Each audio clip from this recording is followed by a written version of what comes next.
How to download and install Twitter app. Let's see in this video. Before getting started, subscribe to our channel and hit the bell icon for more updates from us. Now let's begin. So the first step is you need to open up your Google Play Store on your device, and in the search bar of the upper section, simply tap and search for Twitter.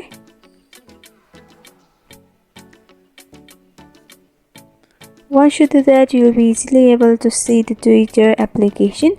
Simply tap on install option which is at the right hand side of the application, and it will start to download, which will depend upon your internet connection.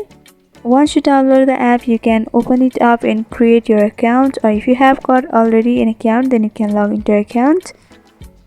And from over there, you can see the various tweets or the news about the world, and you'll also be able to see all kinds of news or the description on any topics from all over the world. You can also follow the various celebrities or the person that you like to. You can send text messages, and there are other many features. You can download it and use it. And after a few seconds, you can see Twitter has been installed on my device. So this is how you download and install Twitter app. I hope this video was helpful. If you have got any queries, then you can mention down below in the comments. Thanks for watching.